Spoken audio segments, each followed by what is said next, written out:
तो मित्रों, आरंभ कहाँ से करेंगे? देखिए, एक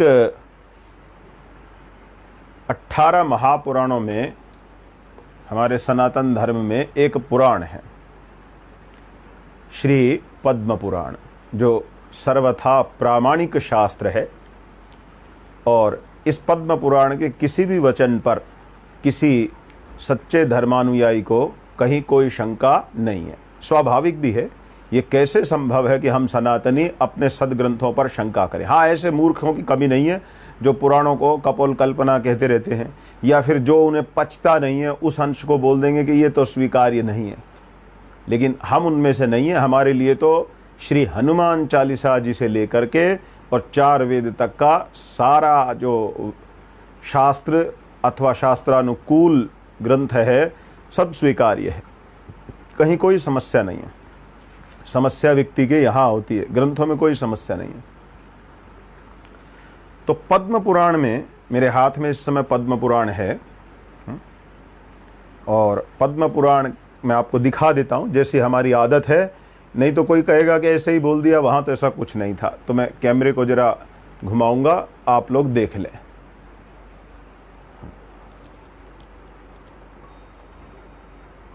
ये देखिए मित्रों, मेरे हाथ में इस समय पद्म पुराण है, श्री पद्म महापुराण, हिंदी टीका अकारादि लोकानुक्रमणिका सहित। और इसके हिंदी टीकाकार आचार्य शिव प्रसाद द्विवेदी जी हैं।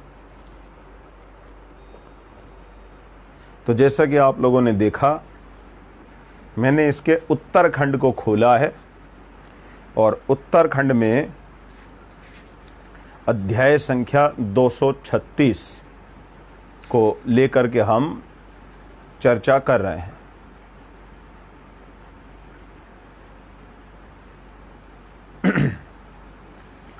तो मित्रों, इसके अंदर श्लोक संख्या मैं दिखाता भी चलूंगा साथ साथ, जिससे सबको आनंद आए। उत्तरखंड है, और उत्तरखंड में श्लोक संख्या है 6 से लेकर 10 तक का विषय, जिसकी हमने चर्चा करनी। मैं एक बार फिर से ग्रंथ आप लोगों की ओर करता हूं, आप लोग देख लें।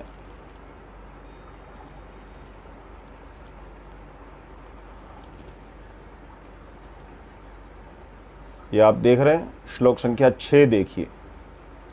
बौद्ध शास्त्रम महत प्रोक्तम नग्न नीलपटादिकम मायावादम असच्छास्त्रम प्रछन्नम बौद्धमुच्यते। ठीक है। मय्यैव कथ्यते देवी कलौ ब्राह्मण रूपिणा अपार्थम श्रुतिवाक्यानां दर्शयन् लोकानगरहितं कर्मस्वरूपं त्याज्यत्वं यत्र वै प्रतिपाद्यते सर्वकर्म परिभ्रष्टो विकर्मस्थः स उच्यते। परेश जीवयोर ऐक्यम मया अत्र प्रतिपाद्यते ब्रह्मणो अत्र परम रूपम निर्गुणम वक्षते मया। सर्वस्व जगतोप्यत्र मोहनार्थम कलो युगे वेदार्थवन महाशास्त्रम मायावादम अवैदिकम। ठीक है। तो ये एक प्रसंग आया है जिसे आप लोगों ने देख लिया।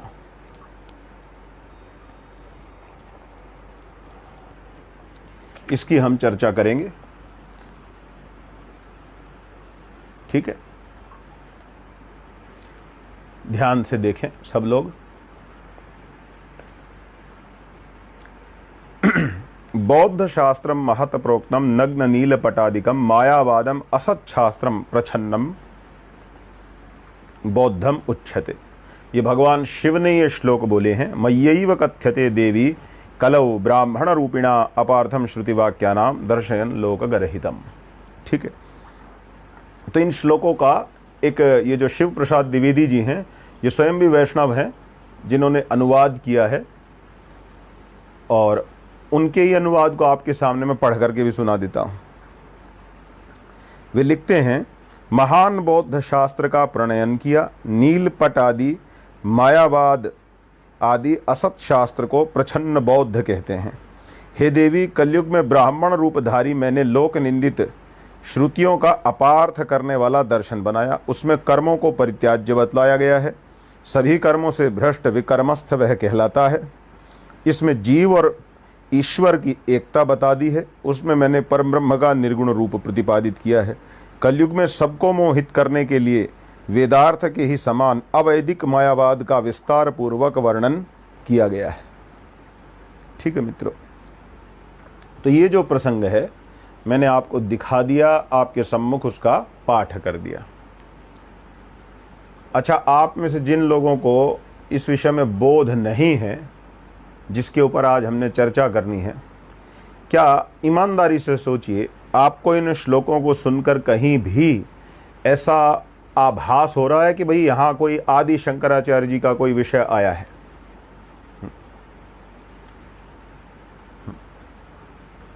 भगवान आदि शंकराचार्य जी का यहाँ किसी भी प्रकार से कोई वर्णन नहीं है। शिव महापुराण के अनुसार भगवान शिव के अवतार इस प्रकार से होते रहते हैं जिस प्रकार समुद्र में लहरें उठती रहती हैं। क्या कोई समुद्र की लहरों को गिन के बता सकता है कि वहाँ कितनी लहरें उठती हैं या कितनी उठ चुकी हैं? इसी प्रकार से मित्रों, परमेश्वर भगवान शिव शंकर के अवतार कितने हो चुके हैं क्या कोई बता सकता है? कोई कल्पना भी नहीं कर सकता। अनंत अनंत उनके अवतारों की संख्या है। यहाँ भी कोई ऐसा शंकर जी ने आना है कोई कापालिक के रूप में अथवा इसी प्रकार से, जिसमें वे ईश्वर और जीव को एक कह देंगे। अब आप लोग जो अद्वैत को जानते समझते हो, विचार करिए, ईश्वर और जीव ये विषय व्यावहारिक सत्ता में आता है अथवा ये विषय पारमार्थिक सत्ता में आता है? हमारे यहाँ प्रातिभाषिक सत्ता, व्यावहारिक सत्ता और पारमार्थिक सत्ता शांकर दर्शन में इस प्रकार से बताया गया है।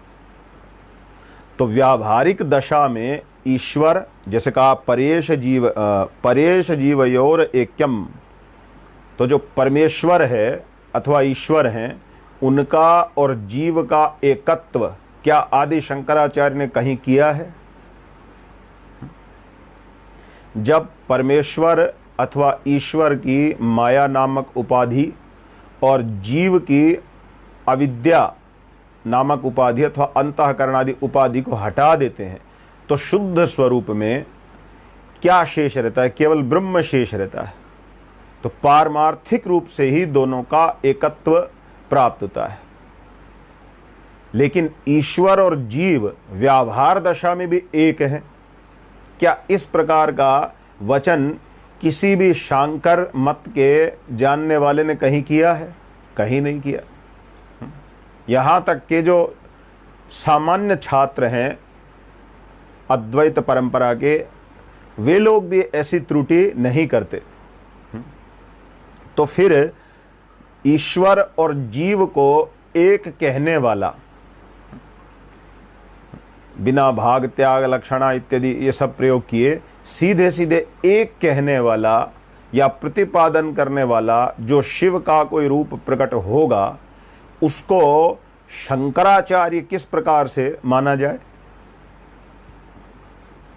ये विचार का विषय यहां होना चाहिए। कोई लेना न देना किसी भी प्रकार से। फिर दूसरा आक्षेप ये किया जाता है कि नहीं, ये जो मायावाद है ये अवैदिक है और साथ ही साथ इसका शास्त्रों में कहीं कोई उल्लेख है ही नहीं। ये केवल शंकराचार्य जी ने जबरदस्ती इसको स्थापन करने की चेष्टा की है और यहाँ पर बस शंकराचार्य है। अब मित्रों जरा ठंडे दिमाग से सोचिए, इन द्वैतवादियों को, विशिष्टाद्वैतवादियों को, भेदाभेदवादियों को, अचिंत भेदाभेदवादियों को, द्वैताद्वैतवादियों को, इनको यहाँ आदि शंकराचार्य कैसे दिख रहे हैं? क्या भगवान शंकर के ऊपर बैन है कि कलयुग में एक ही अवतार ले सकते हैं और वो अवतार आदि शंकराचार्य? शिव जी का और कोई अवतार हो ही नहीं सकता। तो ये मनन होना चाहिए। इतना ही पक्ष है। केवल इन 2-4 श्लोकों को दिखा करके ये आरोप किया जाता है कि आदि शंकराचार्य जी कौन है? स्वयं मायावादी हैं, मायावाद का प्रचार करते हैं, इस दृष्टि से मायावादी हैं। दूसरा, हमारी परंपरा के अंदर जो आचार्य हुए, जैसे विद्यावाचस्पति मिश्र, भामतीकार आदि आचार्यगण, तो उन्होंने लिखा अस्माकम मायावादी नाम, एक पद का प्रयोग किया कि भाई हम मायावादी लोग। अब उन्होंने इसको दो प्रकार से हम लोग समझ सकते हैं। एक तो ये कि भाई दुर्जन तोष न्याय से कभी कभी व्यक्ति कह देता है, जैसे मान लीजिए आप किसी व्यक्ति को पीछे पड़ जाएंगे तू तो चोर है, और वो व्यक्ति कहता है अच्छा चलो भाई मान लिया मैं चोर हूं थोड़ी देर के लिए, तो अब फिर ऐसा क्यों? तो क्या इससे ये सिद्ध हो गया कि वो व्यक्ति चोर है?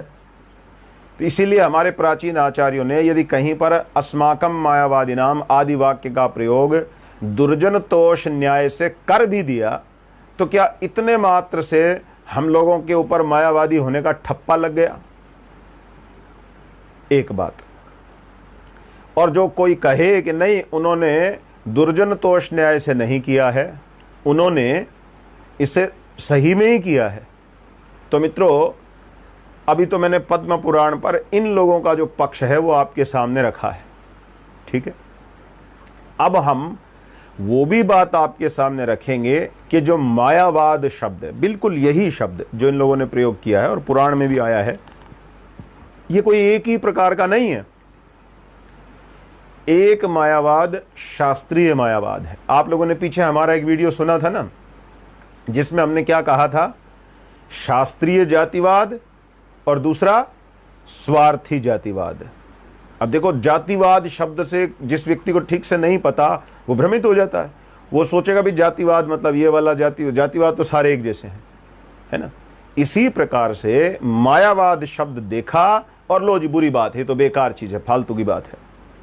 तो हम शास्त्रों में और भी इसकी जांच पड़ताल करेंगे, क्या मायावाद शब्द इतना संकुचित है कि मायावाद शब्द का प्रयोग होते ही शंकराचार्य निंदनीय हो गए, अथवा इसमें कुछ और भी बात है।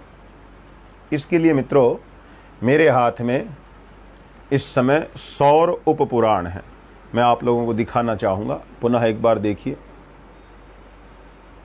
ये आप देख लें, महर्षि व्यास कृत ब्रह्म पुराणोपपुराणम सौर पुराणम, ठीक है, ये आप देख सकते हैं। और ये एस.एन. खंडेलवाल जी के द्वारा इसका अनुवाद आदि सब कार्य हुआ है, चौखंबा से ये प्रकाशित है। और मैंने इस समय इसका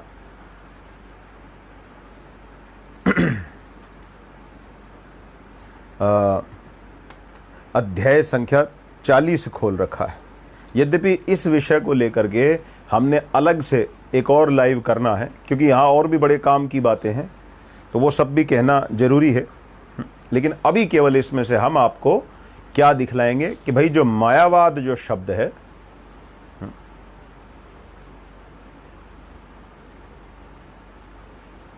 ठीक है, तो वो हम आपको दिखाएंगे।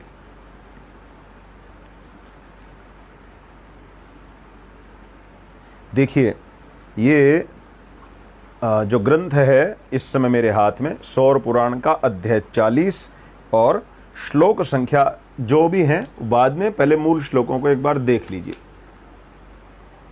देखिए, आप इन श्लोकों को देखें, बड़े काम के श्लोक हैं, आप लोगों को काम आएंगे। और आप बाद में चाहे तो इसका स्नैपशॉट भी ले सकते हैं, है ना, सुरक्षित रह जाएंगे आपके पास। अभी दिखेंगे आपको ये,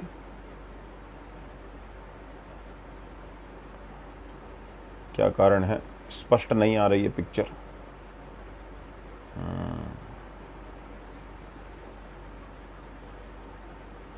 कोई बात नहीं, अभी पता नहीं क्या हो रहा है, स्पष्ट पिक्चर नहीं आ रही है, या तो पुनः प्रयास करूंगा, अन्यथा मैं पढ़ के सुना देता हूं। अध्याय संख्या 40 श्लोक संख्या जो मेरे हाथ में है मित्रों, ये 51, 52, 53 और 54वां श्लोक है जो आप लोगों को देखना चाहिए। यहां पर कह रहे हैं,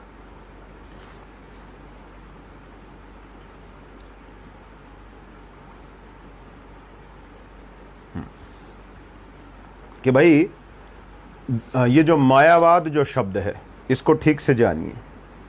यहां पर कहते हैं, देखिए, तत्वम संसार इत्येव न बाध्यः सत्य एव ही वदत्य सतत्ववादी मिथ्यावादी स उच्यते मिथ्याभूतः प्रपंचोऽयं मया निर्मितम् ईष्यते मायावादिन इत्येते वस्तु तत्ववादिनः सच्छास्त्रम जैमिनियम तो कर्मकांड प्रवर्तकम। वो आगे का फिर विषय बदल जाएगा।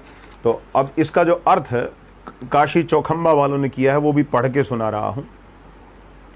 यह कहने वाला तत्ववादी वास्तव में मिथ्यावादी ही है। क्या कहने वाला? संसार ही सत्य तत्व है, यह बाध्य न होकर सत्य है, ऐसा कहने वाला तत्ववादी वास्तव में मिथ्यावादी ही है। यह जगत प्रपंच मिथ्या एवं माया कल्पित है। ठीक है, ऐसे मायावादी जो हैं वे ही वास्तव में तत्ववादी हैं। आपने ध्यान से सुना मैंने क्या कहा? या सौर पुराण के अध्याय संख्या 40 में और श्लोक संख्या 52, 53 और 54 यहां पर यह कहा कि भाई दो प्रकार के लोग हैं, एक मिथ्यावादी और एक मायावादी। मिथ्यावादी उसे कहा जाता है अथवा लौकिक मायावादी उसे कहा जाता है जो क्या कहता है? जगत सत्य है। और जो शुद्ध शास्त्रीय मायावादी है उसका क्या सिद्धांत है कि जो जगत है वो मिथ्या है। ये वचन यहां पर सौर पुराण का है। यह जगत प्रपंच मिथ्या एवं माया कल्पित है। ऐसे जो मायावादी हैं वे ही वास्तव में तत्ववादी हैं। ठीक है, तो मित्रों, क्या वेदव्यास जी वदतो व्याघात दोष युक्त हैं? जरा सोचिए। एक ग्रंथ में तो ये कहेंगे कि भाई इन दोनों का जो जीव ब्रह्म का एकत्व है, जगत मिथ्या का जो सिद्धांत है वो निंदनीय है, कलयुग के प्राणियों को मोहग्रस्त करने के लिए है। और दूसरे ग्रंथ में क्या फिर वो ये कहेंगे कि ऐसा सिद्धांत रखने वाले ही वास्तव में प्रामाणिक लोग हैं? आप समझ रहे हैं बात को? ये तो नहीं हो सकता। यदि व्यास जी ऐसा करेंगे तो वदतो व्याघात दोष लग जाएगा। और व्यास जी स्वयं भगवान विष्णु हैं, तो ऐसा वो नहीं कर सकते। इसलिए इन श्लोकों के बल पर, जो पद्म पुराण के श्लोक हैं, इन श्लोकों को दिखा करके जो व्यक्ति, जो कथित वैष्णव संप्रदाय, नए पुराने सारे के सारे मिलकर के जो ये दिखाने की चेष्टा करते हैं कि आदि शंकराचार्य पद्म पुराण के इन श्लोकों के बल पर मायावादी हैं, ऐसा कहने वाले, बोलने वाले सर्वथा पाखंडी हैं और भगवान आदि शंकराचार्य जी की ऊपर मिथ्या आक्षेप करने वाले हैं। इस प्रकार से बात को जानिए। ऐसे लोगों को निश्चित रूप से क्या होना है? ये सब नरकगामी है। क्यों? क्योंकि इन्होंने पाखंड किया है, वेद के अर्थ का अनर्थ करने की चेष्टा की। ये मैंने आपको अभी तक, मैं वेद में या उपनिषद में नहीं गया हूं, आप ध्यान दें, अभी तक मैंने केवल और केवल एक पद्म पुराण का प्रसंग उठाया है जिसके बल पर उनको मायावादी कहने की चेष्टा की जाती है। और एक प्रसंग मैंने आपको दिखाया है कि मायावाद दो प्रकार का है, एक शास्त्रीय और एक अशास्त्रीय। यहां पर स्पष्ट शब्दों में कहा है, देखिए पद्म पुराण में कौन से मायावाद की चर्चा है? वेदार्थ वन महाशास्त्रम मायावादम अवैदिकम। जो अवैदिक मायावाद है, अर्थात जो वेद विरुद्ध है, जिसका वेद में कोई वर्णन नहीं है, उसको प्रचार करने वाला शिव शंकर भगवान का कहीं कोई अवतार होना होगा किसी कालखंड में, कलयुग में, उसको पद्म पुराण ने गलत कहा है।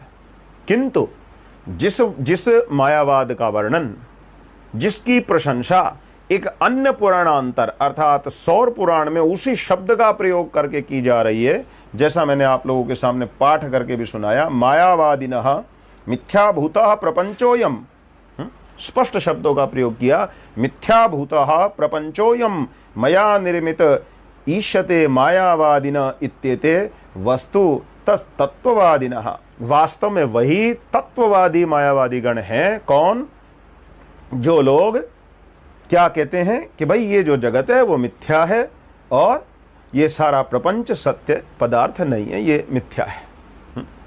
तो इसका अर्थ, इसकी तो शास्त्र में प्रशंसा हो रही है मायावाद शब्द का ही प्रयोग करके। और यहां पद्म पुराण में स्पष्ट कह रहे हैं कि भाई भगवान शंकर का कोई अवतार होना है और वो मायावाद, हम अवैदिक मायावाद का प्रचार करने आएगा।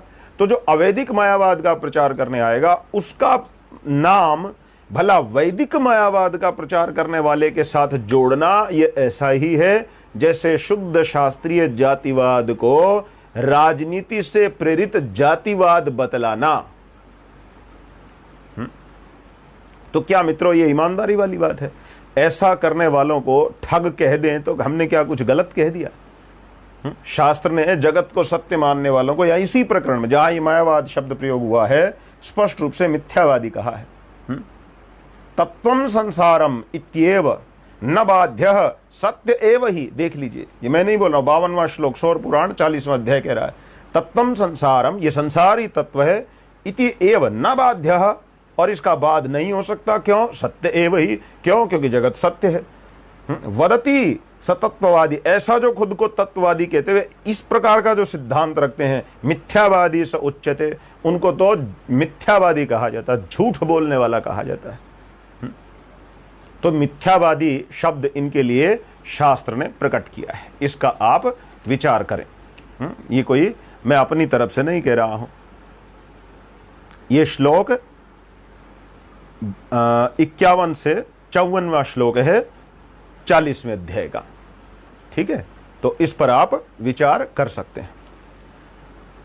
अब मित्रों एक बात और आती है, भाई जो भगवान आदि शंकराचार्य जी ने कहा ब्रह्म सत्यम जगन मिथ्या, इसको ये सारे के सारे, चाहे ये रामानुज संप्रदाय के लोग हों, चाहे मध्व संप्रदाय के लोग हों, चाहे रामानंद संप्रदाय के लोग हों, अथवा वल्लभ संप्रदाय के लोग हों, निम्बार की हों, किसी भी प्रकार के वैष्णव हों, इस पर इन सब का कहीं न कहीं आक्षेप है कि ब्रह्म सत्यम जगन मिथ्या, ये जो शब्द है भगवान आदि शंकराचार्य जी के द्वारा प्रयोग किए गए, ये शब्द सही नहीं है, ये कहीं न कहीं उनकी अपनी कल्पना है। अच्छा ठीक है, थोड़ी देर के लिए दुर्जनतोष न्याय से इनकी बात को मान लेते हैं।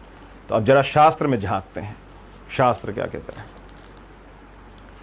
मित्रों, निरालंबोपनिषद, ये जो बनारसी दास प्रेस है यहां से छपा है, आप लोग चाहें तो प्राप्त कर सकते हैं। ठीक है, वहां पर एक उपनिषदों का संग्रह छपा है, बहुत सारे उपनिषद हैं उसमें। उस उपनिषद संग्रह में एक उपनिषद है निरालंबोपनिषद। निरालंबोपनिषद से मैंने ये निकाला है ब्रह्म सत्यम जगन मिथ्या, ये जो वचन है ये यहां से है। अब मित्रों, भारत सरकार सत्यमेव जयते इस उपनिषद के वचन का प्रयोग करती है। देखते हैं ना, अब हमारे अनेक 4 शेर छपे रहते हैं और उनके नीचे सत्यमेव जयते लिखा रहता है। अब कोई कहे कि भी भारत सरकार का ये वाक्य झूठा है, भारत सरकार पता नहीं क्या कह रही, ऐसी तो कोई सत्य की तो कहीं जीत नहीं होती। तो क्या वो व्यक्ति सत्यमेव जयते का खंडन करके सरकार का खंडन कर रहा है कि वेद मत का खंडन कर रहा है? जरा सोचिए। इसी प्रकार से जो व्यक्ति ब्रह्म सत्यम जगन मिथ्या इस श्रुति का खंडन कर रहा है, अनजाने में, उसे नहीं पता, शंकराचार्य जी के चरणों के प्रति द्वेष भाव के चलते वास्तव में वो वेद भगवान का खंडन कर रहा है। और जो वेद का खंडन करे उसी को तो पाखंडी कहा जाता है। इसलिए मैंने पाखंडी शब्द का प्रयोग विचार पूर्वक किया है, ऐसे नहीं कि यूं ही प्रयोग कर डाला है। बिल्कुल आप नोट कर लें, निरालंब उपनिषद और वहां का ये वचन है, कौन सा? ब्रह्म सत्यम जगन मिथ्या। भगवान आदि शंकराचार्य जी ने इस वचन को ले लिया और इस वाक्य का प्रयोग अधिक किया। क्यों? क्योंकि ये ऐसी श्रुति है जिसमें वो जो कहना चाह रहे हैं वो कम शब्दों में बहुत अच्छी प्रकार से कहा गया। अब जो उपनिषद है उसका बल कितना है ये तो जो आप में से जो प्रबुद्ध जन है वो जानते हैं। उपनिषद तो साक्षात वेद का शिरोभाग है। तो वेद के शिरोभाग का जो वचन जहां से हमने ले लिया या वाक्य हमको प्राप्त हो गया, तो मित्रों क्या वेद के वचन का बाद किसी पुराण के वचन से हो सकता है? किसी स्मृति के वचन से हो सकता है? अथवा किसी अन्य ग्रंथ के वचन से हो सकता है? सीधी बात है, नहीं हो सकता। क्यों? क्योंकि वेद का प्रमाण सबसे अधिक बलवान होता है। इसे स्वीकार करने में किसी को समस्या नहीं। क्यों? क्योंकि व्यास स्मृति के पहले अध्याय के 4 श्लोक में ही स्वयं भगवान वेद व्यास जी ने यह बात कही है कि जहां वेद, स्मृति और पुराण में आपस में कुछ अंतर नजर आए तो वहां पर वेद का प्रमाण सर्वाधिक बलशाली हो जाता है। और यदि उपनिषद, वेद और स्मृति में वेद बलवान, वेद और पुराण में यदि कोई वाक्य बल देखना है तो वेद का बल अधिक माना जाएगा। इसी प्रकार से पुराण और स्मृति के वचन में यदि कहीं पर कोई बात है तो वहां पर भी स्मृति का वचन बलशाली हो जाएगा। पुराण का वचन तो तीसरे नंबर पर रखा जाना है। यद्यपि सब शास्त्र हैं, लेकिन फिर भी व्यास जी ने स्वयं इस प्रकार से कहा है। तो इससे आपको देखना चाहिए कि भाई ये जो वाक्य हमने अभी उद्धृत किया, इसे आप किस प्रकार से लेंगे। ठीक है। इसी प्रकार से एक और श्रुति है इसी निरालंबोपनिषद की। वहां कहते हैं सन्यासीति च सर्वधर्मान परित्यज्य निर्ममो निरहंकारो भूत्वा ब्रह्मेष्टम शरणम उपगम्य स सन्यासी स मुक्तः स पूज्य स योगी स परमहंस सो अवधूत स ब्राह्मण इति। ये जो सर्वधर्मान परित्यज्य का भी जो विषय उठाया जाता है, वास्तव में ये सब बातें भी ब्रह्म ज्ञान में ही आगे बढ़ने पर हैं या ब्रह्मज्ञानी हो जाने के संदर्भ में ही कही गई है। उस विषय में फिर कभी जाएंगे, अभी केवल संकेत कर दिया आपको, ये भी निरालंबोपनिषद का वचन है। फिर मित्रों, भेद का खंडन भगवान आदि जगत गुरु शंकराचार्य जी महाराज करते हैं। ठीक है। तो भेद का खंडन तो उपनिषद में भी है। पंच ब्रह्मोपनिषद का 33वां मंत्र है, भेदः सर्वत्र मिथ्यैव। भाई भेद तो जहां कहीं भी है वो मिथ्या है। ठीक है। पारमार्थिक दृष्टि से ये वचन, यानी वहां जब आप पारमार्थिक सत्य का साक्षात्कार करना चाह रहे हैं, परम अवस्था की बात कर रहे हैं, तो वहां पर आप ये चर्चा करें कि नहीं वहां पर भी ये विशेष है, ये जीव जो है वो उसका शरीर है, वहां भी मतलब आप कहने का खींचतान करके जीव को और परमात्मा को अलग बनाए रखने की कोशिश करें, तो फिर इस श्रुति का क्या होगा? भेदः सर्वत्र मिथ्यैव। इसी प्रकार मित्रों, महोपनिषद 5वें अध्याय का 113वां सूत्र देखिए, मंत्र देखिए, भेद दृष्टिर अविद्येयम। ये जो भेद परक जो दृष्टि बनती है वो तो अविद्या के ही बल से बनती है, उसमें और कोई कारण नहीं कहा है। महोपनिषद 5:113। फिर योग शिखोपनिषद तद्वत ब्रह्मणि जीवत्वम वीक्षमाणे विनश्यति। आप स्वयं विचार कर लीजिए, कोई कठिन बात नहीं। सरस्वती रहस्योपनिषद में कहते हैं मयि जीवत्वम ईशत्वम कल्पितम वस्तुतो नहीं। पारमार्थिक दृष्टि से कह दिया कि मुझ ब्रह्म में ही ये जो जीव है और जो ईश्वर है, कल्पितम वस्तुतो नहीं, वास्तव में ये है ही नहीं। पारमार्थिक अवस्था में केवल और केवल एक ब्रह्म का साक्षात्कार होता। मई मुझ में जीवत्वम, ये जो जीव भाव है, ईशत्वम और ये जो ईश्वर तत्व है, कल्पितम वस्तुतो नहीं। सरस्वती रहस्योपनिषद 33वीं श्रुति। इसका क्या करेंगे? ये भी शंकराचार्य ने लिखा है क्या? जरा विशिष्टाद्वैत के जो नए पुराने जो भी लोग हैं, जरा सरस्वती रहस्योपनिषद की 33वीं श्रुति का उत्तर दें। ठीक है।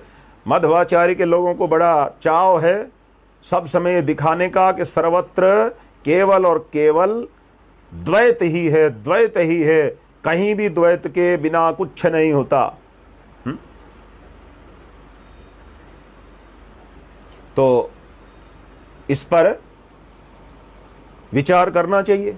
मैंने अभी अभी आपसे कहा मयि जीवत्वम ईशत्वम कल्पितम वस्तुतो नहीं। ये सरस्वती रहस्योपनिषद का 33वां मंत्र है। फिर त्रिपाद विभूति महानारायणोपनिषद 5म अध्याय 1म मंत्र क्या कहता है? कार्योपाधिर अयम जीवः कारणोपाधिर ईश्वरः। ये जो जीव नाम का जो उपाधि है, ये कार्य से ये उपाधि है, और इसी प्रकार से कारणोपाधि से उस ब्रह्म को कारण उपाधि से ईश्वर कह देते हैं और कार्य उपाधि से उसी ब्रह्म को जीव कह देते हैं। लेकिन जब सब उपाधियों को आप हटा देंगे तब तो केवल और केवल एक ब्रह्म रह जाएगा। त्रिपाद विभूति महानारायण उपनिषद पंचम अध्याय प्रथम मंत्र, ठीक है, यही मंत्र मित्रों शुक्र रहस्योपनिषद का 12वां मंत्र भी है। यही मंत्र जो मैंने अभी अभी उच्चारित किया आपके सामने। फिर तेजो बिंदु उपनिषद में सर्वम मिथ्येति निश्चिनो 5:58 ये वचन आया है। इसका क्या करेंगे? ये मायावाद किसका है? अगर आप पद्म पुराण के इन 2-4 श्लोकों को लेकर के इस प्रकार से आरोप करते हैं कि शंकराचार्य ने ये जीव ब्रह्म का पारमार्थिक एकत्व उपाधियों के हटा देने के बाद जो एकत्व है उसका प्रतिपादन किया, तो इन श्रुतियों का क्या इलाज है? ये किसने की? शंकराचार्य जी तो वैसे इनको अच्छा लगता है कि आदि शंकराचार्य को 8वीं शताब्दी का बताया जाए। ये भी मैं देखता हूँ 2500 साल इस प्रकार जब हम चर्चा करते हैं तो इन लोगों को पीड़ा होती है। इनको पसंद आता है कि अंग्रेजों के द्वारा जो तिथियों का दिया जाना है वही ठीक है। तो ये श्रुति तो 1200 साल पुरानी नहीं है, 2500 साल पुरानी नहीं है। ये श्रुतियां तो जब से ब्रह्म है अर्थात अनादिकाल से है। तो शुक्र रहस्योपनिषद 12वां मंत्र, त्रिपाद विभूति महानारायणोपनिषद पंचम अध्याय प्रथम मंत्र, कार्योपाधिरयम जीवः कारणोपाधिरीश्वर सर्वम मिथ्येति निश्चिनो। और इसी तेजो बिंदु उपनिषद के 5वें अध्याय के 43वें मंत्र को देखिए, सर्वम मिथ्या न संशय। ठीक है, तो इस पर विचार करिए। ठीक है, सर्वम मिथ्या न संशय 5:43। फिर महोपनिषद पुनः 5वें अध्याय के हम 165वें मंत्र को लेते हैं। तो यहां पर क्या कहा? मिथ्या सर्वम तु दृश्यते। इस पर विचार करिए, क्या कहते हैं? मिथ्या सर्वम तु दृश्यते। तो अब जो ब्रह्म सत्यम जगन मिथ्या जो वाक्य है, ऐसा नहीं है कि एक निरालंबोपनिषद में ये वचन दिख गया। ये तो कितने प्रमाण हो गए। ब्रह्म सत्य है, इसमें तो किसी को आपत्ति नहीं है। जगत के मिथ्यात्व को लेकर के समस्या हो सकती है। कुछ लोग जगत को सत्य मानते हैं, कुछ जगत को मिथ्या मानते हैं। यद्यपि मिथ्या शब्द पारिभाषिक है अद्वैत वेदांत में, ऐसा नहीं है कि उसका मतलब ये कि भाई झूठा है। मिथ्या शब्द से यहाँ झूठ नहीं परिलक्षित हो रहा है, वो उसकी गहराई में आगे जाएंगे। ये केवल प्रथम भाग है मायावाद पर आरोप या मायावाद नामकरण करने वालों के लिए। ये प्रथम भाग है, इस पर अनेक भाग आएंगे, बहुत लंबी चौड़ी चर्चा करनी है। तो जरा विचार कर लीजिए। मिथ्या सर्वम तु दृश्यते महोपनिषद 5:165 कहा। फिर मिथ्या भूतान स्वप्न तुल्यान विषय भोगान, ये त्रिपाद विभूति महानारायण में 5:1 है, 5वें अध्याय का प्रथम है। ठीक है, इस पर विचार करिए। फिर मित्रों इसी त्रिपाद विभूति महानारायण उपनिषद में 4थे अध्याय का प्रथम मंत्र क्या कहता है, उस पर भी विचार करते। ब्रह्म व्यतिरिक्तम न किंचिद अस्ति, ब्रह्म के अतिरिक्त और कुछ है ही नहीं। इसका क्या करें? मुझे लगता है कि उपनिषदों के इन वचनों को इन मूर्खों ने देखा ही नहीं है शायद से। और जब कोई दिखाता है तो फिर या तो इनको नींद आ जाती है या पता नहीं इनकी अकल पर पत्थर पड़ जाते हैं और ये ठीक प्रकार से इन वचनों को देख नहीं पाते हैं। ब्रह्म व्यतिरिक्तम न किंचिद अस्ति, ब्रह्म के अतिरिक्त और कुछ है ही नहीं। इसका क्या इलाज हो? त्वं ब्रह्मासि अहम ब्रह्मास्मि, त्वं ब्रह्मासि अहम ब्रह्मांसि आवयोर अंतरम न विद्यते त्वमेव अहम अहमेव त्वं त्रिपाद विभूति 6:1। त्रिपाद विभूति,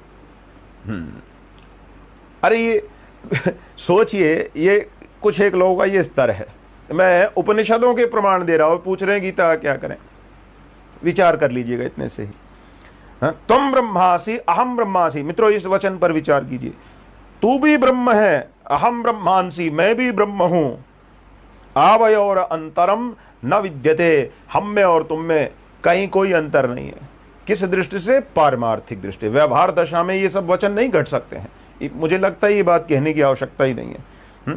त्वमेव अहम, त्वम एव अहम, ठीक है, अहम एव त्वम। त्रिपाद विभूति महानारायण उपनिषद 6ठा अध्याय प्रथम मंत्र।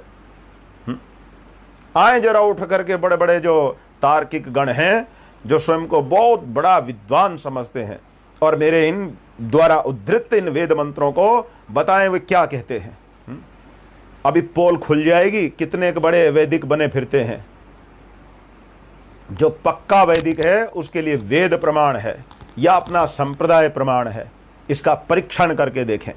ठीक है, आप लोगों ने ध्यान से सुना इस वचन को, त्वम ब्रह्मासि अहम ब्रह्मासि आवयोर अंतरम न विद्यते, त्वम एव अहम अहम एव त्वम एव अहम अहम एव त्वम।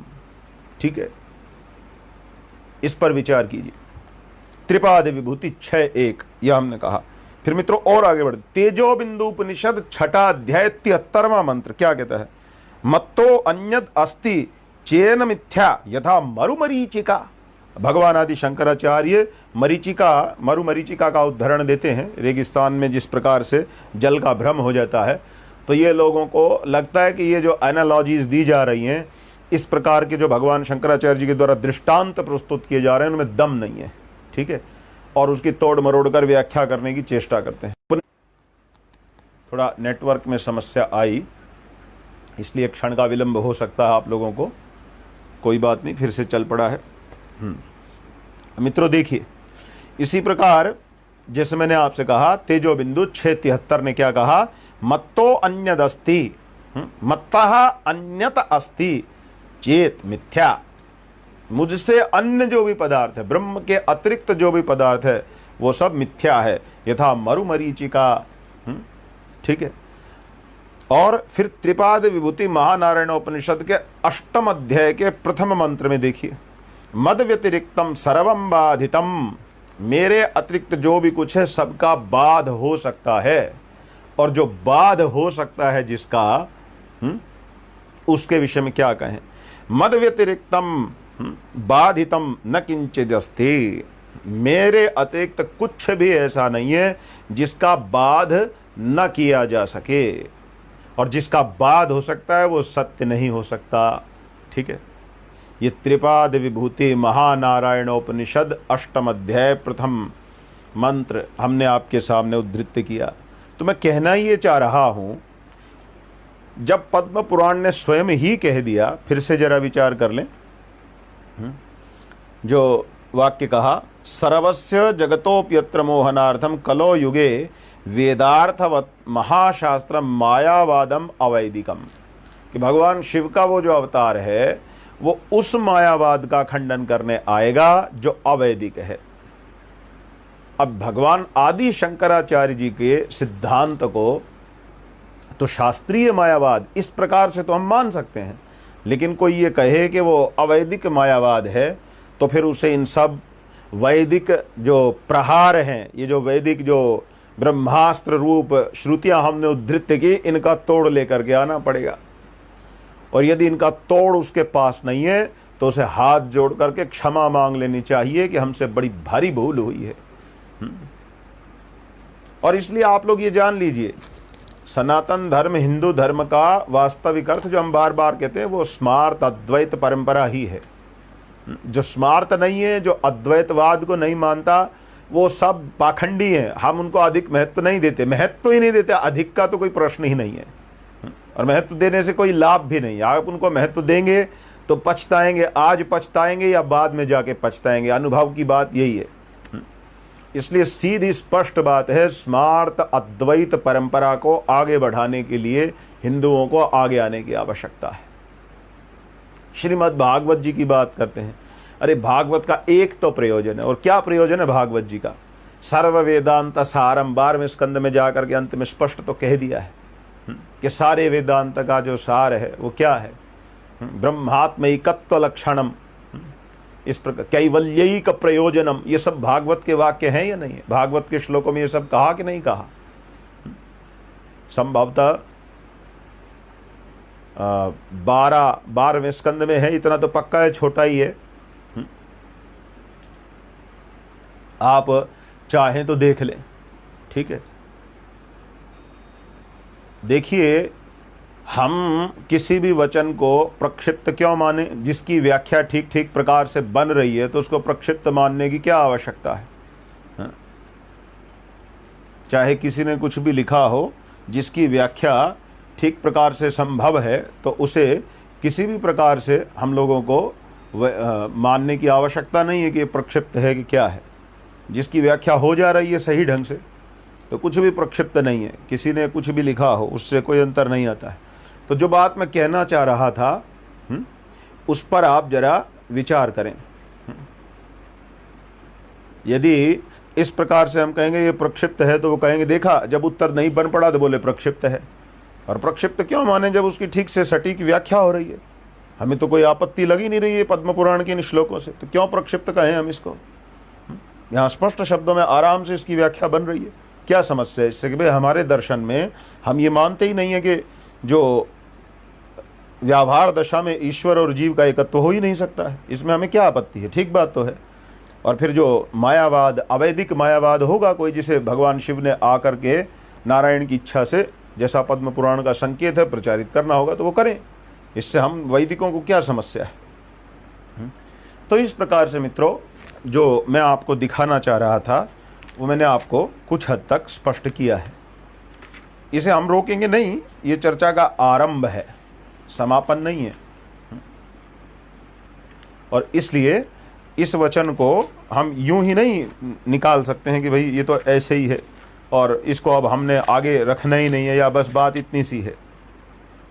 इसलिए इस पर विचार कीजिए, आप इसका त्याग न करें। तो ये बहुत महत्वपूर्ण सिद्धांत है और इस पर किसी को भी कोई, मैंने देखा है अजीश स्वरूप ब्रह्मचारी जी, मैंने देखा है और उस आपके ग्रंथ में भी देखा है। मैं जानता हूं ज्वाला प्रसाद मिश्र जी ने भी लिख दिया प्रक्षिप्त है, लेकिन हम प्रक्षिप्त क्यों माने? ऐसा तो नहीं है कि भाई आप इन लोगों ने लिख दिया तो अब उस पर विचार की आवश्यकता नहीं। आप स्वयं विचार करिए। आप किसी वैष्णव आचार्य के सामने जाकर कहेंगे ये तो प्रक्षिप्त है, तो वो कहेगा बस यही आपकी विद्वत्ता है। विचार तो करिए ना जरा, बस यही आपकी विद्वत्ता है कि जब हम आपका तोड़ निकाल के लाए तो आप बोले प्रक्षिप्त है। प्रक्षिप्त वाली कोई उसमें क्या समस्या है? उससे कौन से वेद का खंडन हो रहा है जो उसको हम प्रक्षिप्त माने? कोई खंडन हो ही नहीं रहा किसी वैदिक सिद्धांत का, इसलिए उसको प्रक्षिप्त मानने की कोई आवश्यकता नहीं है। तो मित्रों, इस प्रकार से मैंने कुछ एक प्रमाण आपके सामने रखे हैं, इसलिए इस पर विचार करिए।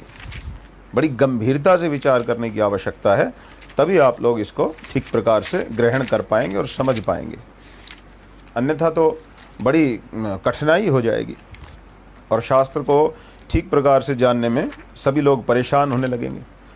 तो मैंने आज आपके सामने कुछ एक प्रमाण रखे कि भाई किस प्रकार से आदि शंकराचार्य जी को ये कहना कि उन्होंने जीव ब्रह्म के एकत्व का प्रतिपादन किया, इतने से ही वो मायावादी हैं। तो मित्रों, श्रीमद् भागवत 12वां स्कंध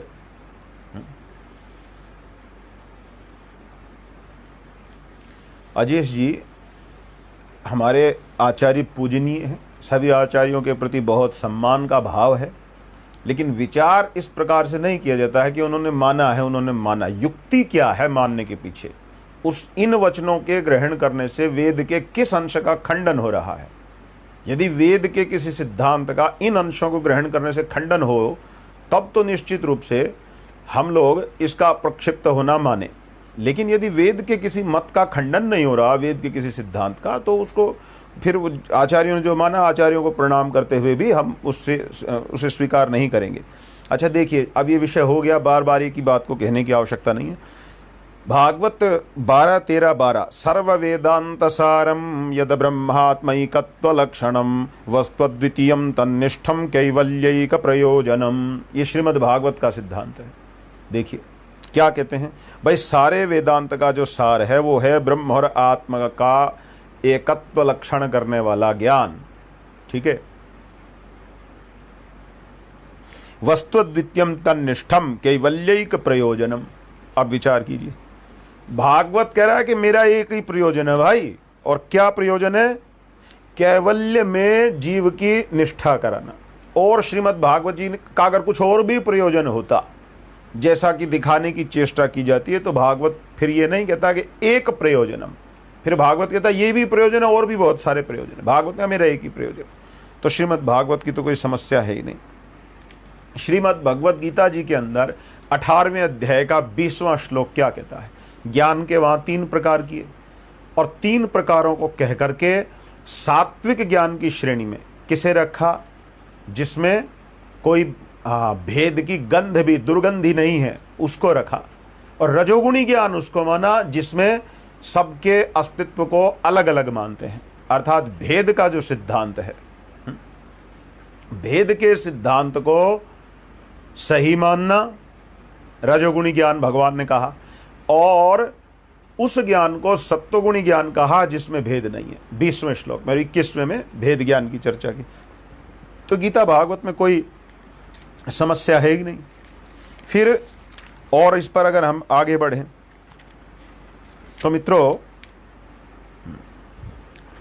इसी प्रकार से नत्वेवाहम जातु नासम आदि जो श्लोक है श्रीमद् भगवद गीता जी के दूसरे अध्याय का 12वां श्लोक, इन प्रसंगों में भी अगर आप ध्यान देंगे तो होता क्या है, इन श्लोकों का उच्चारण करके लोग कहते हैं कि भगवान शंकराचार्य ने लिख दिया कि भाई यहाँ पर केवल शरीर की दृष्टि से ही भेद कहा है, आत्मा की दृष्टि से भेद नहीं कहा है। लेकिन वैष्णवाचार्य चाहे विशिष्टाद्वैती हों और चाहे अचिंत भेदा भेदवादी हों, चाहे द्वैतवादी हों, भेदा भेदवादी हों, द्वैताद्वैतवादी हों, द्वैतवादी हों, सारे के सारे कहते हैं कि वहाँ आत्मा की दृष्टि से भेद है। आप उनके भाष्यों को पढ़िए गीता जी में, लेकिन आपको वहाँ कोई प्रमाण नहीं मिलेगा, बस वो तर्क करते नजर आएंगे। हम आपको प्रमाण देते हैं हमारे आचार्य के पक्ष में। आद्य जगत गुरु भगवान शंकराचार्य कहते हैं वहाँ जो भेद है वो शरीर की दृष्टि से, आत्मा में तो भेद हो नहीं सकता।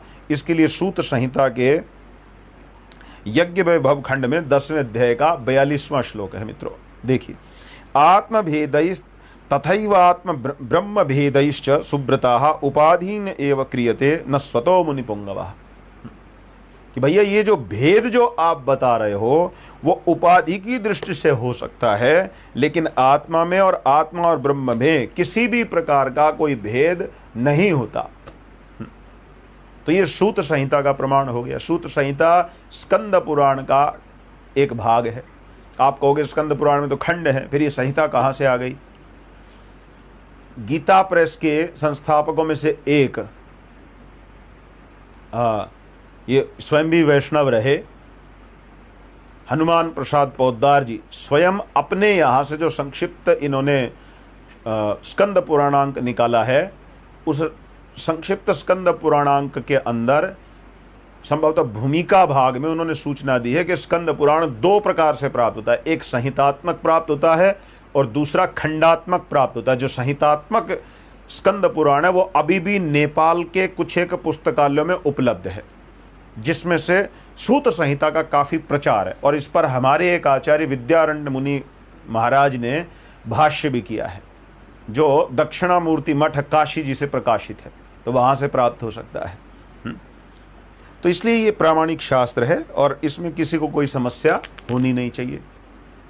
तो मित्रों, मैंने आपके सामने आज ये सारा विषय उपनिषदों के माध्यम से इसलिए रखा कि भाई भगवान शंकराचार्य जी को जो मायावादी कह रहे हैं, इसका मतलब है इन लोगों की दृष्टि में तो फिर साक्षात हमारे जो उपनिषद शास्त्र हैं वो सब भी मायावाद के ही पोषक हैं, और इस दृष्टि से इन्होंने उपनिषदों को भी मायावादी कह डाला।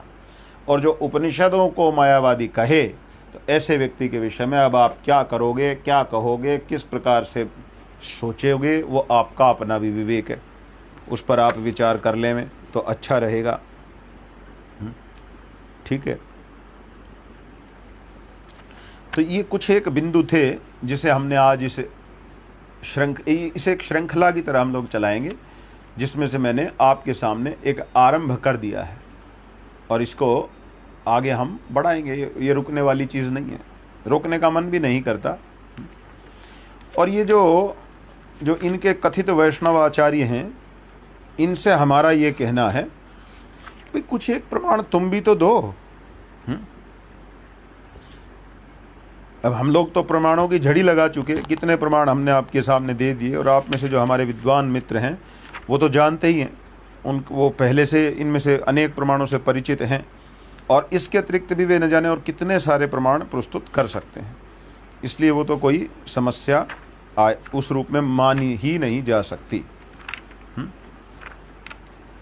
तो हम लोग ये प्रार्थना करेंगे इन सभी विषयों पर कि जो कोई भी ये नए ज़माने के लोग जो घूम रहे हैं, इनकी बातों में न फंसे और भ्रमित ना हो किसी के कहने से कि भाई बात किस प्रकार से है या कैसे है। भगवान आदि जगत गुरु शंकराचार्य जी साक्षात परमेश्वर हैं और साक्षात वेद स्वरूप हैं, इसलिए उनको हल्के में लेने की आवश्यकता नहीं है। उनके विषय में यदि कोई उल्टी सीधी बातें करे तो घबराने की जरूरत नहीं है। देखिए, लिंग पुराण का एक वचन है जिसमें कहते हैं ये तम विप्रा निश्रेवंते येन केनापि शंकरम कलिदोषान विनिर्जित्य प्रयांति परमं पदम।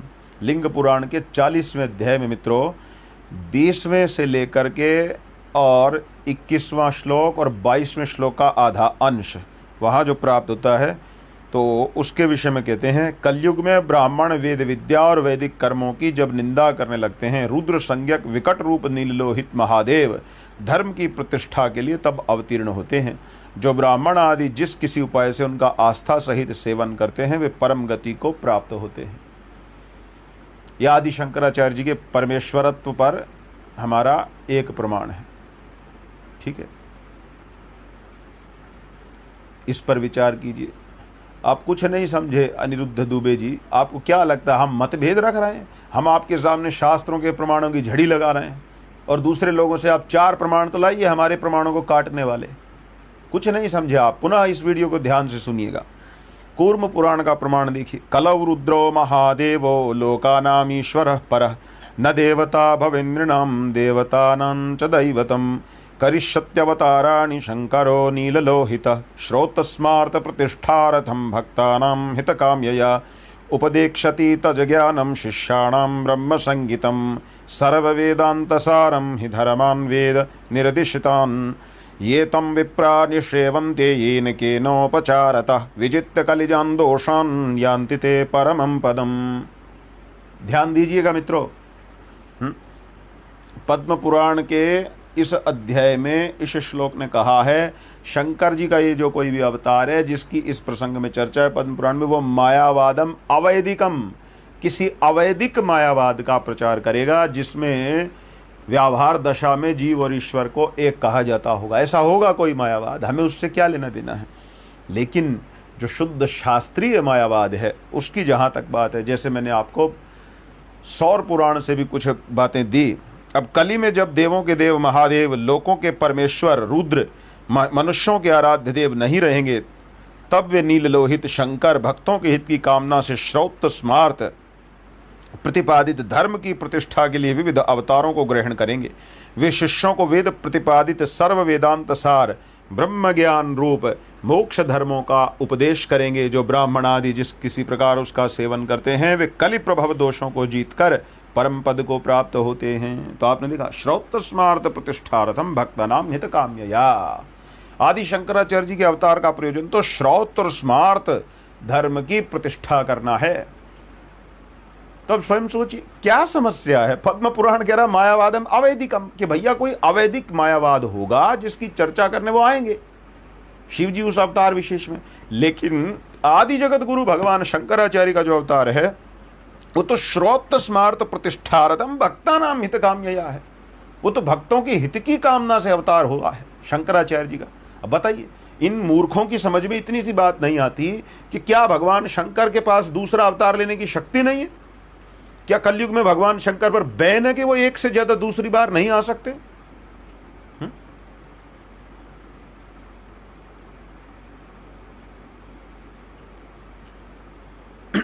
अजेश जी, आप इस विषय को रोक दीजिए और जो मैं शास्त्र प्रमाण दे रहा हूं आप पहले शांति से बैठकर एकांत में उन पर मनन करें।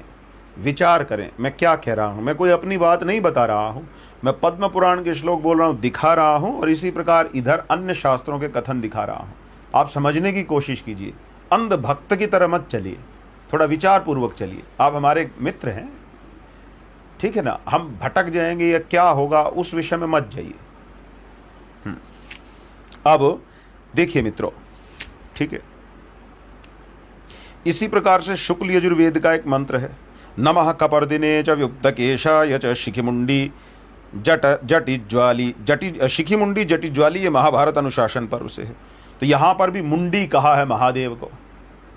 तो महादेव जी इस प्रकार से भी अनुशासन पर्व 17वें अध्याय के 58वें श्लोक का ये अंग है, शिखी मुंडी, ठीक है, जटिज्वाली। इस प्रकार से नमः कपर्दिने च व्युक्तकेशाय च, ये प्रसंग शुक्ल यजुर्वेद के 16-29। तो भगवान शंकर को इस प्रकार से कहा है, ठीक है। तो आप देख सकते हैं, तो शंकर जी को साक्षात शिव होने में किसी को कोई समस्या नहीं है। समस्या इन मूर्खों के साथ ये है कि शिव जी भगवान नहीं है। तो जो शिव जी को भगवान नहीं मानता उसका तो वैसे ही नरक हो ही जाएगा, इसमें क्या आपत्ति है। शिव साक्षात परमात्मा है। पद्म पुराण में कहा है मित्रों, परमेश्वर शिव वट वृक्ष में वास करते हैं। तो वहां ये शब्द का प्रयोग है, परमेश्वर शिव। अब परमेश्वर क्या कोई फालतू का शब्द है क्या कि हर किसी के नाम के आगे लग जाएगा? इसलिए विचार की आवश्यकता है। फिर कुष्मांड शंकर दिग्विजय एक ग्रंथ है, जहां का शंकरम कुंकुमा भासम मुनिम कुष्मांड संभवम भाष्यकारम स्तुतो नित्यमुद्भास्कर सन्निभम। भूभारण हरण में कृतयुग से द्वापर पर्यंत नित्यावतार देवऋषि नारद, महर्षि भृगु, वशिष्ठ, विश्वामित्र, नैमित्तिक अवतार, नरसिंह, ये सब स्मरणीय हैं। लेकिन कलयुग में आचार्य शंकर का जो अभियान है वही सबका कल्याण करेगा। तो इस प्रकार से शास्त्र भरे पड़े हैं मित्रों, इस विषय में इतना प्रमाण दिया जा सकता है कि पूछिए मत, ठीक है। जैसे उदाहरण के लिए आप शिव रहस्य के वचनों को देख सकते हैं। यहाँ क्या कहा है, शृणु देवी भविष्यत सद्भक्तानां चरितं कलौ वदामि संग्रहेण इव श्रवणाद भक्तिवर्धनम गोपनीयं प्रयत्नेन नाख्येयं यस्य कस्यचित् पापघ्नं पुण्यमायुष्यं श्रोतॄणाम् अमंगलावहं पापकर्मैक निरतान विरतान सर्वकर्मसु वर्णाश्रम परिभ्रष्टान धर्म प्रसवनान जनान कल्यब्धो मज्जमाना सतान दृष्टवानुक्रोशतोऽम्बिके मदंशजातं देवेशी कलावपि तपोधनं केरलेषु तदा विप्रं जनयामि महेश्वरी तस्यैवाचरितं तेद्वक्ष्यामि शृणु शैलजे कल्यादिमे महादेवी सहस्राद्वियात परं सारस्वतास्तथा गौड़ा मिश्राः कर्णाञ्जनाद्विजाः आममी नाशना देवी हि आर्यावर्तानुवासिनः औत्तराविंध्य निलया भविष्यन्ति महितले शब्दार्थ ज्ञान कुशलाः तर्क कर्कश बुद्धयः जैना बौद्धा बुद्धियुक्ता मीमांसा निरताः कलौ वेदबोधित वाक्यानाम् अन्यथैव प्ररोचकाः प्रत्यक्षवाद कुशला शैल्यभूताः कलौ शिवे मिश्राः शास्त्र महाशस्त्रैर् अद्वैतोच्छेदिनो अंबिके कर्मैव परमं श्रेयो नैवेशः फलदायकः इति युक्ति परामृष्टवाक्यैरुद्बोधयन्ति च तेन घोरकुलाचाराः कर्मसारा भवन्ति च तेषामुत्पाटनार्थाय सृजामीशे मदंशतः केरले शशलग्रामे विप्रपत्न्यां दंशतः भविष्यति महादेवी शंकराख्यो द्विजोत्तमः। इतने सुंदर ढंग से जिन्हें भगवान शंकराचार्य के अवतार की भविष्यवाणी की गई है, क्या उन्हें हम यूं ही मान लें?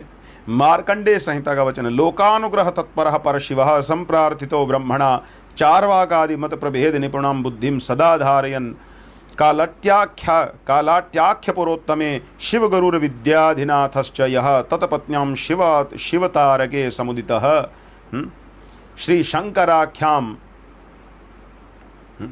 वहन। तो जरा सोचिए, ये मार्कंडेय संहिता वायुपुराण चतुर्भि स शिष्यस्तु शंकरो अवतरिष्यति, शास्त्र भरा पड़ा है जिनके गुणगान में। आप सोचिए व्यास जी को क्या समझ रखा है इन वैष्णवों ने। कि भाई एक पुराण में कह देंगे कि वो सत्यानाश करने आएंगे और 10 पुराणों में 10 शास्त्रों में कहेंगे कि वो तो बहुत अच्छा कार्य करने आएंगे। मित्रों, ऐसे लोग, ऐसे ये पाखंडी संप्रदाय के लोग वास्तव में व्यास जी के निंदक हैं। अगर ध्यान से देखा जाए तो इन्होंने सीधे सीधे व्यास जी का मजाक उड़ाया है। वेद व्यास जी जिनकी प्रशंसा करना चाह रहे हैं और जो शंकराचार्य जी से मिलती जुलती बात करके, अब देखिए सामान्य व्यक्ति क्या सोचेगा कि भाई जो जीव ईश्वर एक है, बस ऐसी तो बात है भाई। इसी प्रकार शंकराचार्य जी कुछ कह रहे हैं और इसी तरह से कुछ अन्य व्यक्ति कह रहा है। तो उन दोनों के अंदर कोई ये ना सोच ले कि भाई ये दोनों एक ही हैं, दोनों में कोई फर्क नहीं है। उस अंतर को भी स्पष्ट करने के लिए भगवान वेद व्यास जी ने पद्म पुराण में इतने सुंदर ढंग से ये विषय दे दिया, जिससे भगवान शंकराचार्य की नकल करके कोई उनसे मिलता जुलता अवैदिक मत न प्रचलित कर दे, उससे भी हम सावधान रहें। ये दिखाने के लिए उन्होंने पद्म पुराण में ये उत्तम पक्ष दिया। मित्रों, ये ऐसा ही है जैसे शुद्ध देसी घी खाओ उससे आपका भला हो जाएगा, 25 जगह कह दिया, लेकिन अचानक से मन में आए अरे भाई घी के नाम पर तो बहुत कुछ गड़बड़ की जा सकती है, ठीक है, क्योंकि घी से मिलते जुलते नकली घी बनाए जा सकते हैं। तब हमें अचानक से बताया जाता भाई नकली घी से सावधान रहें, वो दिखने में चिकना ही होगा और उसको देखने में ऊपर से वो घी जैसा ही लगेगा, लेकिन वो शुद्ध घी नहीं होगा। तो इसी प्रकार से यहाँ कह दिया कि वो एकत्व की बात करेंगे, निर्गुण ब्रह्म की बात करेंगे, लेकिन एक बात ध्यान रखिएगा कि वो क्या करेंगे, वो अवैदिक मत होगा, वो वैदिक मत नहीं होगा। और वो अपने मत को हो सकता है मायावाद इसी नाम से भी चला दें। कितना अच्छा कार्य किया वेद व्यास जी ने। और यहां ऐसे मूर्ख महाराज हैं कि बता तो रहे हैं कि भाई नकली घी सेहत के लिए ऐसे हानिकारक है, और वो कह रहे हैं देखा घी खाना ही नहीं चाहिए क्योंकि यहां बता दिया घी बेकार चीज है। तो ये तो मित्रों ऐसा ही है कि जिसकी अपनी प्रज्ञा नहीं है, ऐसा व्यक्ति भला शास्त्र से भी क्या लाभ उठाएगा, ठीक है। तो इस चीज पर जरा आप विचार करिएगा, इस चीज पर बहुत विचार की आवश्यकता। तो आज हमने आरंभ कर दिया है, बहुत कुछ कहना है इस पर, अभी हमारी बात समाप्त नहीं हुई है। आदि शंकराचार्य महाराज की तो जय जयकार अनादिकाल से चली आ ही रही है और आगे भी होती रहेगी, पहले भी होती रही है, आज भी हो रही है, सदा होती रहेगी। क्योंकि वे साक्षात परमात्मा ही हम जीवों पर कृपा करने के लिए, भगवान ने गीता जी में कहा भी है स्पष्ट शब्दों में, परित्राणाय साधूनां विनाशाय च दुष्कृतां धर्म संस्थापनार्थाय संभवामि युगे युगे। तो भगवान तो हर युग में आते हैं मित्रों, है ना। अब देखिए हमारा जो शिव है और हमारा जो राम है, कृष्ण है, उसमें तो कोई भेद है नहीं।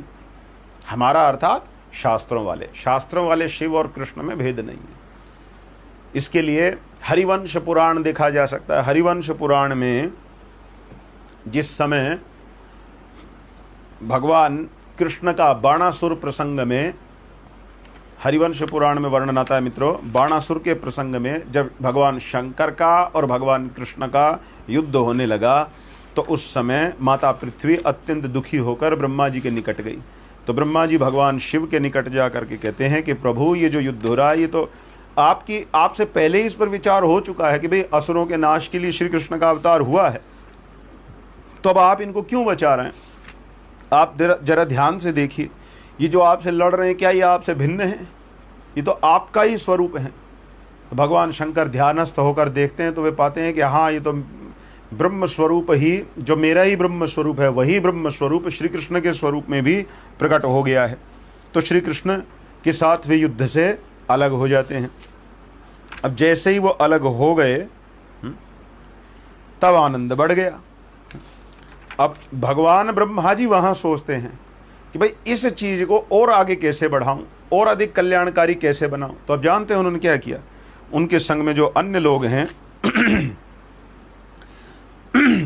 तो वहां पर मार्कंडेय जी भी हैं।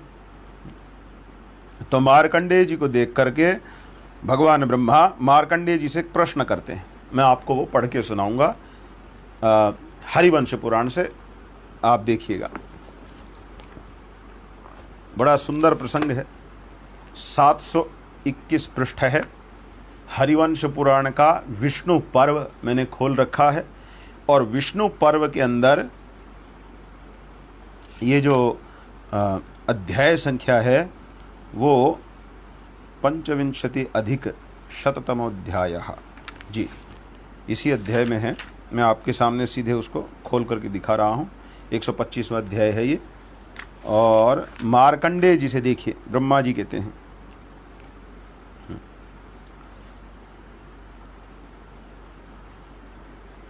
और फिर वहां मार्कंडेय जी क्या कहते हैं? वो कहते हैं भाई मैंने ऐसा देखा था पूर्व काल में। भगवान ब्रह्मा कहते हैं क्या कि भगवान श्री कृष्ण और भगवान शिव तो एक ही हैं। मैंने ऐसा देखा था। हे मार्कंडेय जी, आप ही उसको जरा विस्तार से बताओ ना, वो क्या था? क्योंकि भगवान ब्रह्मा जी की इच्छा क्या हो रही थी कि मार्कंडेय मुनि इस अद्भुत विषय का वर्णन करें। तो देखिए मार्कंडेय जी ने क्या कहा, मैं आपको दिखाऊंगा। ग्रंथ जरूर दिखाना चाहिए, नहीं तो जो लोग के मन में पाप होता है वे न जाने क्या हमारी बात का अर्थ निकाल लें। ये आप देखिए, ये मेरे हाथ में इस समय महाभारत खिल भाग हरिवंश है, ठीक है, गीता प्रेस से ये प्रकाशित है। और इस ग्रंथ को मैंने अभी खोला है। और मित्रों, इस ग्रंथ में मैंने 125वां अध्याय खोला है और इस 125वें अध्याय में मार्कंडेय जी क्या कह रहे हैं मैं आपको पढ़ के सुनाता हूँ, आप लोग भी सुनना। बड़े आनंदमय श्लोक हैं। शिवाय विष्णु रूपाय विष्णवे शिवरूपिणे यथांतरम न पश्यामि तेन तौ दिशतः शिवम। विष्णु रूपधारी शिव और शिव रूपधारी विष्णु को मेरा नमस्कार है। मैं इन दोनों में कोई अंतर नहीं देखता। मेरे इस भाव से संतुष्ट होकर वे दोनों मेरा कल्याण करें। ठीक है, आगे कहते हैं अनादि मध्य निधनमे तदक्षरमव्यम तदेव ते प्रवक्ष्यामि रूपम हरिहरात्मकम। आदि मध्य और अंत से रहित जो इस अविनाशी अक्षर ब्रह्म है उसका स्वरूप हरिहरात्मक है। ब्रह्मन, मैं आपके समक्ष उसी हरिहरात्मक ब्रह्म का वर्णन करूंगा। ठीक है, जो विष्णु हैं वे ही रुद्र हैं, जो रुद्र हैं वे ही ब्रह्मा हैं। इनका मूल स्वरूप तो एक ही है, परंतु ये कार्य भेद से रुद्र, विष्णु और ब्रह्मा तीन देवता कहलाते हैं। ये सब के सब लोक सृष्टा वरदायक जगन्नाथ स्वयंभू अर्धनारीश्वर तीव्र व्रत का आश्रय लेने वाले हैं। जैसे जल में डाला हुआ जल जल रूप ही हो जाता है, उसी प्रकार रुद्रदेव में प्रविष्ट हुए भगवान विष्णु रुद्रमय हो जाते हैं। जैसे अग्नि में प्रविष्ट हुई अग्नि अग्नि रूप ही हो जाती है, उसी प्रकार विष्णु में प्रविष्ट हुए रुद्रदेव विष्णु रूप ही होते हैं।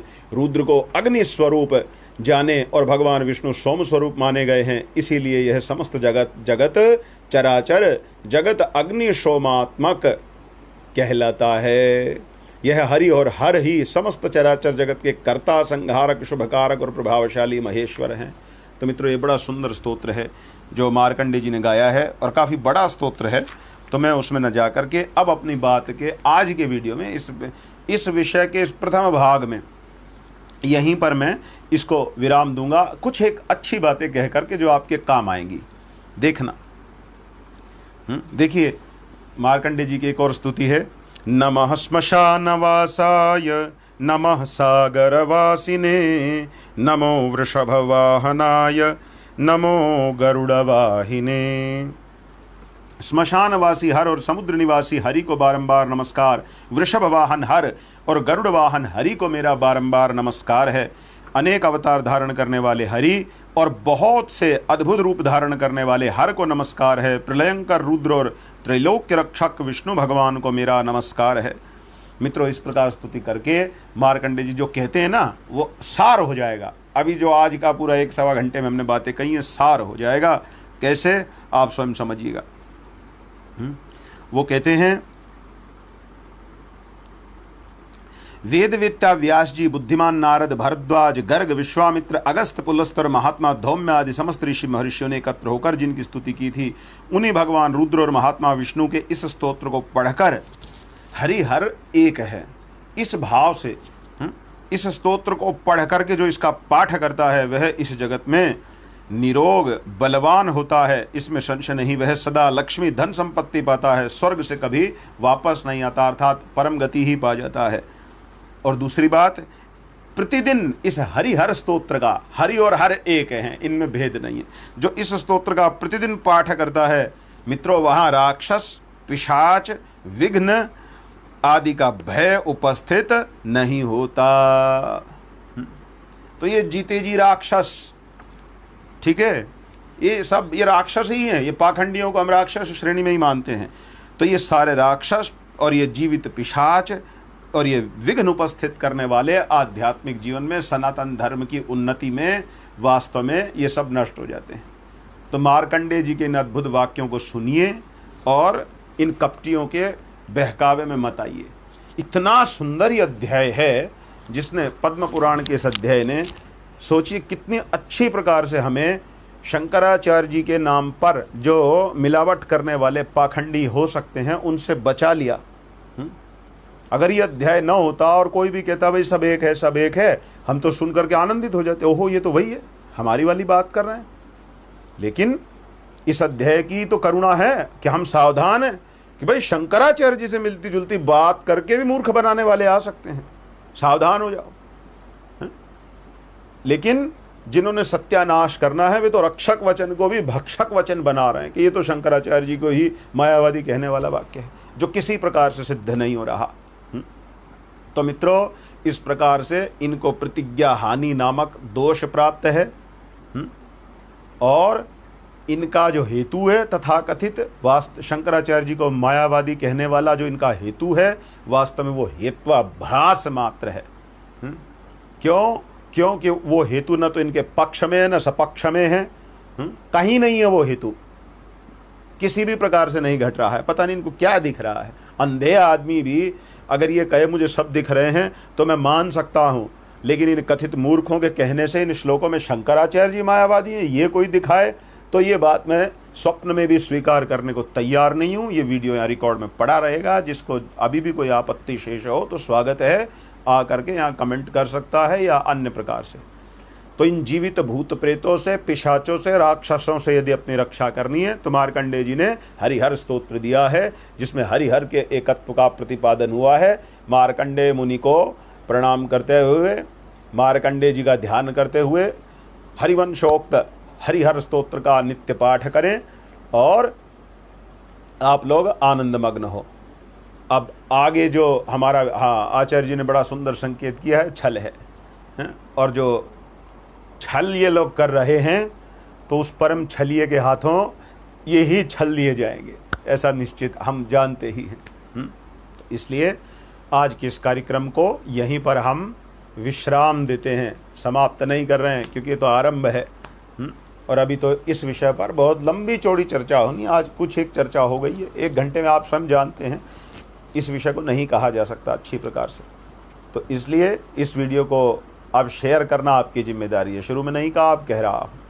अब इस वीडियो को इतना वायरल कर दीजिए कि ये जो वैष्णवता के नाम पर जो तमाशे फैलाए जा रहे हैं, भक्ति के ठेकेदारों के मुंह पर ये वीडियो अब जा कर के पटक दीजिए, ठीक है। वैसे केशव मिश्र जी ने लिखा है, ये लोग आज ठीक से सो नहीं पाएंगे। वचन विघातो अर्थ विकल्पोपपत्या छलम, आचार्य जी ने परिभाषा भी दे दी है, बिल्कुल। तो इस प्रकार से सब बातें हो गई हैं और आप सबको मैं पुनः पुनः धन्यवाद देता हूं। आप सब समय निकाल करके इन विषयों को सुनने आते हैं और इस प्रकार एक अच्छा सत्संग होता है जिससे अपने सनातन धर्म को हम लोग आगे बढ़ाने में यूं ही लगे रहें। निराश होने का कोई कारण नहीं होना चाहिए कि किस बात से हम निराश हों, निराशा का कोई कारण नहीं है। पूरी क्षमता से, पूरी शक्ति से मैं अपने सभी स्मार्त बंधुओं से विनती करता हूं, अपने सनातन धर्म के विस्तार के लिए दिन रात परिश्रम कीजिए। हाँ, सबको इस शुद्ध सनातन धर्म की धारा में लाइए, यही धर्म है। अगर इस धारा में नहीं आए तो उनकी क्या गति है, आप जानते ही हैं। ये इतने सारे शास्त्र प्रमाण देखने के बाद तो आप लोगों को बिल्कुल आश्वस्त हो जाना चाहिए कि सबसे जरूरी काम अगर कोई है तो वो क्या है, आप सब लोगों को इस स्मार्त द्वैत परंपरा के अंदर लाइए, स्मार्त बनाइए। इससे उनका लोक में, परलोक में और मोक्ष में सब में अधिकार अब या आगे चल करके उत्पन्न है तो ठीक, नहीं तो आगे हो जाएगा और अधिकारियों को प्राप्ति हो जाएगी, अनधिकारियों को अधिकार होने लगेगा, यदि वे सब अपने अपने शास्त्रानुसार शास्त्रानुमोदित कर्मों को निष्काम भाव से भगवान को समर्पित करेंगे। आप सब मित्रों को पुनः पुनः धन्यवाद। इस वीडियो को अपने सब स्थानों में, सोशल मीडिया में, आप यदि व्हाट्सएप पर हैं, यदि आप फेसबुक पर हैं तो वहाँ आपके जो ग्रुप्स हैं, आपके जो फेसबुक पर ग्रुप्स बने हुए हैं, आपके पेजेस हैं, आपके अन्य जो भी स्थान हो सकते हैं, इंस्टाग्राम पर या जहाँ कहीं भी आपको उचित लगता है, आप इसको आग की तरह फैला दीजिए। इस आग की आवश्यकता है। भगवान ने भी गीता के 4 अध्याय के अंत में जाकर कहा है ना, अग्नि, ज्ञान अग्नि के समान भस्म करता है सीधा, तो ये भस्म कर डालेगा। अब लग जाइए। हर हर महादेव।